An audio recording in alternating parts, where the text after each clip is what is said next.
All right. Well, as Denzil mentioned from the ADL report, over the last 5 years or so, we have seen an increase in US political leaders using the slogan America First and other patriotic sounding terminology to further an anti immigrant agenda.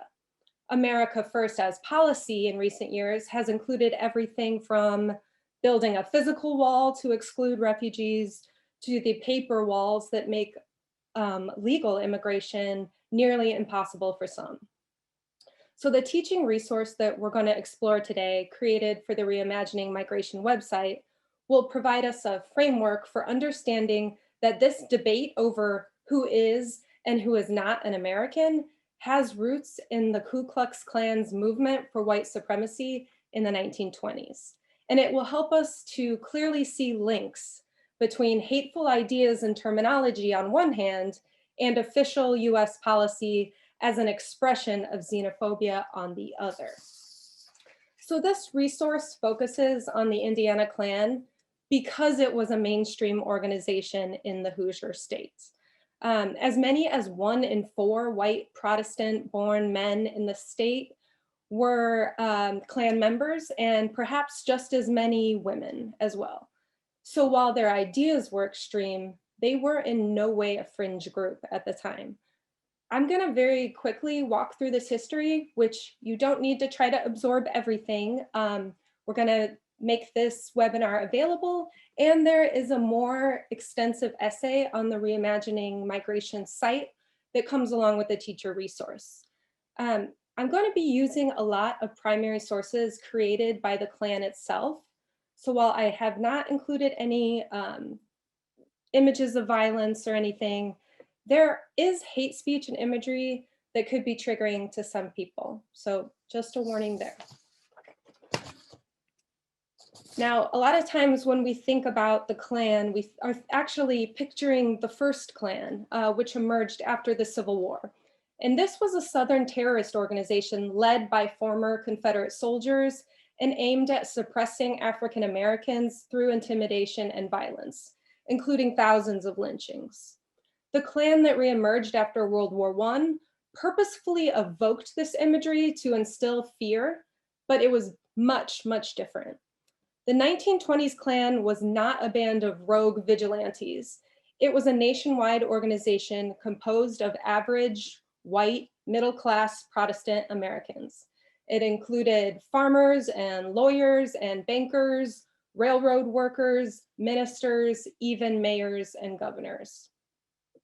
The second Klan also largely abandoned violence for civic action, making it in many ways even scarier. They dressed their racist anti-immigration, anti-Catholic, anti-Semitic message in patriotism and Christian righteousness. They championed family values and a return to the Constitution, as they called it. They opposed bootleggers and flappers and racy movies. They provided for the poor. They even sometimes championed women's suffrage. They held picnics and parades and attended church and funerals. So for many white Protestant Americans at the time, the Klan was considered a respectable pastime for the entire family. Now, because the Klan published their newspaper called the Fiery Cross, which everybody can access, and that information is also on the Reimagining Migration website. We know a lot through this paper about who joined and exactly what they believed and feared about immigrants, and what they did to prevent people from certain countries from becoming Americans. For the 1920s now, for the Klan, African Americans were not their main target. So in Indiana, many towns had a relatively small number of Black residents, and there were plenty of institutionalized practices and Jim Crow laws that sufficiently suppressed them. Now, the Klan helped keep these laws as standard practice, but they saw immigrants, mainly Catholics, as the main threat to their white Protestant America. So in Indiana, Catholic immigrants were the main target, as they claimed that Catholics served the Pope first and America second. Now, the Klan claimed that Catholics were trying to infiltrate American schools and politics for the sake of overthrowing these systems and replacing them with papal authority. Klan members, on the other hand, were 100% American because they stood for America first.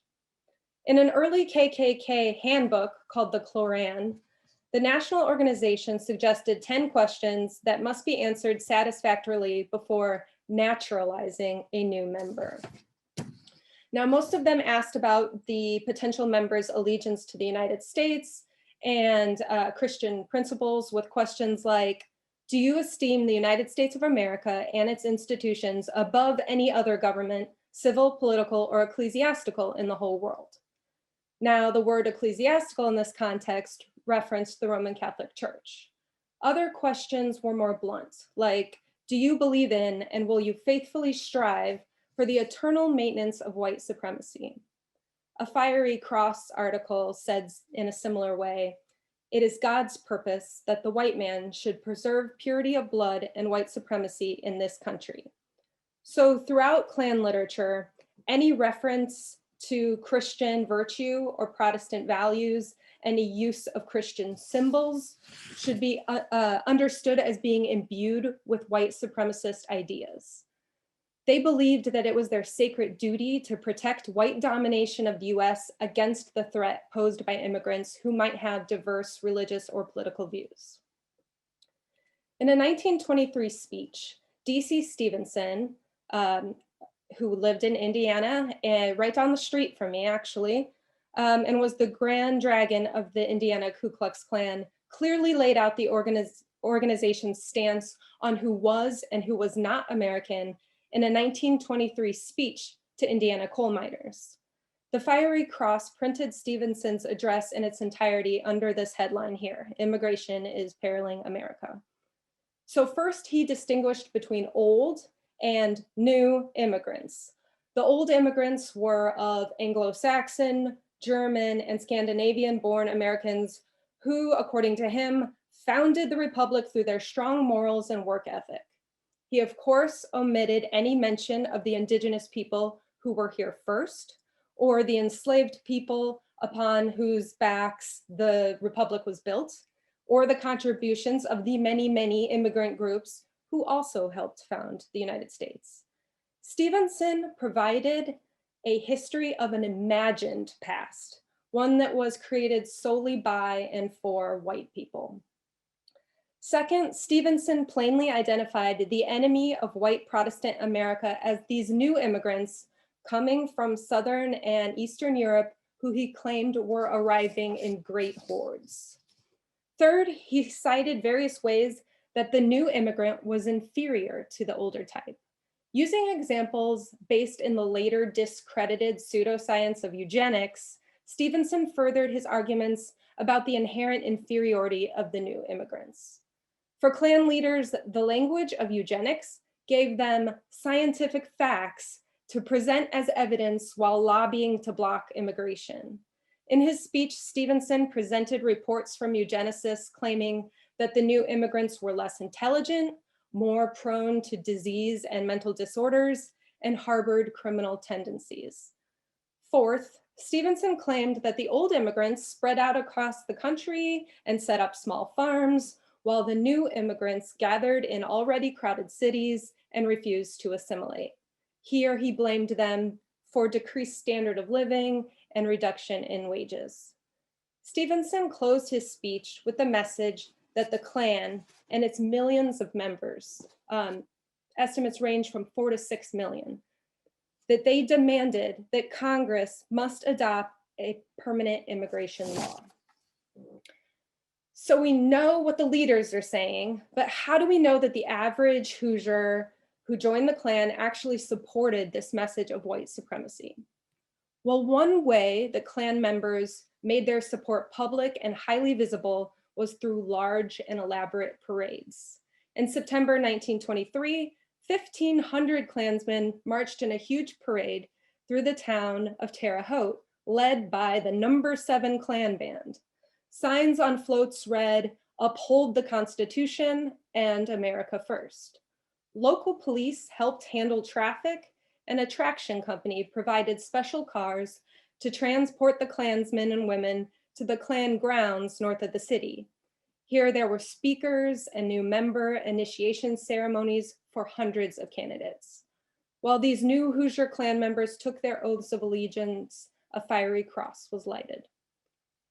The Klan newspaper claimed 100,000 would attend the night parade of Klansmen in May 1924 in Indianapolis, and 30,000 Klansmen paraded down Pennsylvania Avenue in Washington, D.C. in 1925, and more again in 1926. The Klan grew their membership in other ways too. Wearing their full regalia of hoods and masks, they marched into churches and made donations to grateful ministers. They held picnics and other social gatherings. They showed propaganda movies. Klan bands recorded albums, and Indianapolis even had a Klan record store called the American Record Shop. Members advocated for prohibition of alcohol and supported prayer in school. These were issues that especially interested a lot of women, and so the number of women's Klan groups increased across the state as well. As you see here, not all Klan members hid behind costumes. Many felt comfortable taking off their hoods in pictures, or even running an ad for their business in the fiery cross. While some businesses advertised only in order to avoid public boycott, others proudly proclaimed that their business was 100% American or incorporated the letters KKK into the ad. More enthusiastic Klansmen used intimidation techniques like burning crosses on front lawns, soaping windows with the letters KKK, or even stopping cars to search for illegal alcohol. But they mainly focused their intimidation into written and verbal attacks on immigrants using stereotyping, dehumanizing language, and eugenic pseudoscience. Cloaking their hateful message in patriotism and virtue made that palatable to many people. So many Hoosiers, of course, also actively, adamantly opposed the Klan. Cities passed anti-mask ordinances to prevent the Klan from marching in their hoods and robes. Prominent citizens founded civic clubs to fight the Klan. The Indianapolis Times and the Catholic newspaper Tolerance crusaded against the Klan by exposing member identities in order to combat the secret organization's influence in politics. And while most of this resistance was nonviolent, not all of it was. In one of the most interesting episodes, which Jillian, if you want to put in the chat that podcast link, I don't have time to talk about this today, but I did make a podcast about how the largely Irish Catholic University of Notre Dame violently clashed with the Klan and basically ran them out of the town of South Bend. So the Klan's championing of white supremacist principles had real world consequences. To many Indiana politicians, the people had spoken. Most politicians were complicit only in their failure to denounce the Klan for fear of losing votes, as opposed to direct participation in the organization. But the Klan did influence Indiana elections and federal policy. D.C. Stevenson openly revealed that the Klan would distribute sample ballots or information sheets, like the one shown here, that listed clearly each candidate's race, religion, and immigration status. Several candidates won seats directly because the Klan proclaimed support. Others because the Klan would accuse opposing candidates of various indiscretions, largely untrue. And some Klan members themselves became elected officials, including the mayor of Indianapolis and the governor of the state of Indiana. Now, Indiana congressmen who neither joined nor denounced the Klan still furthered the organization's America First agenda. Now, this is most blatantly evident in the way they voted on the Johnson-Reed Act, also called the Immigration Act of 1924. This legislation drastically limited immigration through a quota system that targeted specific groups for exclusion. People from Southern and Eastern Europe were among these, just as the Klan had been calling for. All of Indiana's US representatives voted in favor of this bill, as did both of its senators. And when President Calvin Coolidge signed the bill into law in May of 1924, he told Congress, America must be kept American. Now, the Immigration Act of 1924 and its quota system remained in effect for decades. The legislation had dire consequences in the 1930s for the hundreds of thousands of Jews fleeing Nazi persecution who applied to the United States for immigration visas. Jews had been specifically targeted in the legislation as undesirable candidates for refuge, and only a handful were admitted. As newspapers reported on the escalating violence and injustices perpetuated by the Nazis, a few Americans called for a loosening of the quota restrictions. And while the Klan may have disappeared by the 1930s, the nativist and xenophobic attitude of many Americans remained the same. Fortune magazine took a poll in 1938 and found asking people if the quota system should be eased to allow in these Jewish refugees. And just over 67% said, no, we shouldn't make an exception. We should keep them out.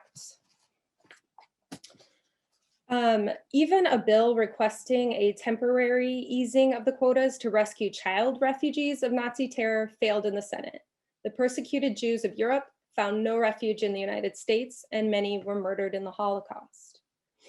Now, the downfall of the Klan was not some sort of recognition by mainstream white America that its values ran counter to the principles of democracy or the country's long history of immigration. Some historians have cited the arrest of D.C. Stevenson in 1927 for rape and murder as the Klan's downfall, but by that point, membership was already in decline. In truth, the Klan dissolved back into mainstream society because it had accomplished its goals. There was no need to pay dues or throw a parade.